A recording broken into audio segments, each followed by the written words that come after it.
I've had a really nice email from a very good friend, Tom Locker, who's been with the podcast since the very beginning, I think.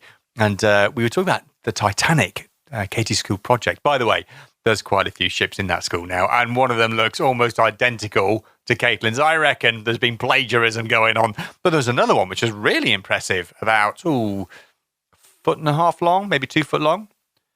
There's no way that was done by a 7-year-old. I'm sorry. I just do not believe it. Anyway, Tom says his grandfather, Daddy Con, was born in 1894 and grew up in southwest County Cork, Ireland, near Skibbereen, not far from the ocean. And one of the ways he and his boyhood friends used to pass the time was to climb the nearby hills to spots overlooking the ocean and watch for large ships passing the southern Irish coast. In the decade before World War I, there was considerable Irish immigration from Ireland to America, Australia, and New Zealand, and many ships sailing from England and other parts of Northern Europe would make a final stop in Cork City to fill their third-class passenger space with Irish immigrants. These ships usually sailed out of Cork Harbour on a Sunday morning. After Sunday morning mass, it was common practice for them to check the newspaper to see what ships were sailing from Cork. Do you know, that's still done today in Southampton. The big cruise ships go to Southampton, and people go to see the big ones going. If it looked like there was any interesting ships sailing, they'd climb a hill near their home in Multrahane, and if the weather cooperated, we'd be able to watch the ships sail by. And often the paper would have pictures of the ships, and Daddy Con and his friends would do their best to identify them.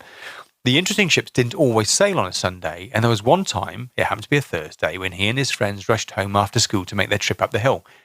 There was a ship sailing that afternoon, and they really wanted to see it. Even though this was the ship's maiden voyage, it was already probably the most famous ship ever built, and due to something that would happen a few days later, would remain so. Daddy Con was 17 and would remember that ship and that day for the rest of his life. He even remembered the date, April 11th, 1912. They hadn't been sitting up on the hillside long when she hove into view. The day was a bit hazy, but they could see her clearly enough and recognised her. They had the picture from the paper, and the ship had a distinctive profile, with 4 smokestacks. As Tom adds as well, the Titanic was built, of course, in Ireland at the shipyards in Belfast, the Harland and Wolff shipyards. And your Irish cousins like to say, she was fine when she left there. When Nana and Dad and I visited Ireland in 1994, Nana mentioned this story to her cousins, and Nana told them she'd always thought this was one of Daddy Con's tall tales, and it probably never happened. However, her cousin Ty, who was closer to Daddy Con's age than Nana's, assured her it was very likely true, and that as Daddy Con had stated, ship watching was a common pastime. Ty took us out from his home up on a small ridge and pointed out the view of the ocean. He explained it was very common to see ships from that point, and Ty was sure that Daddy Con's story was true. That is a fabulous story, Tom. Such a what's it they used to call in Quantum Leap? A kiss or a touch with history, I think they used to call it, which was what Donald Belisario always used to put something in Quantum Leap in the stories that sort of referred or referenced what actually an event that actually happened at the time.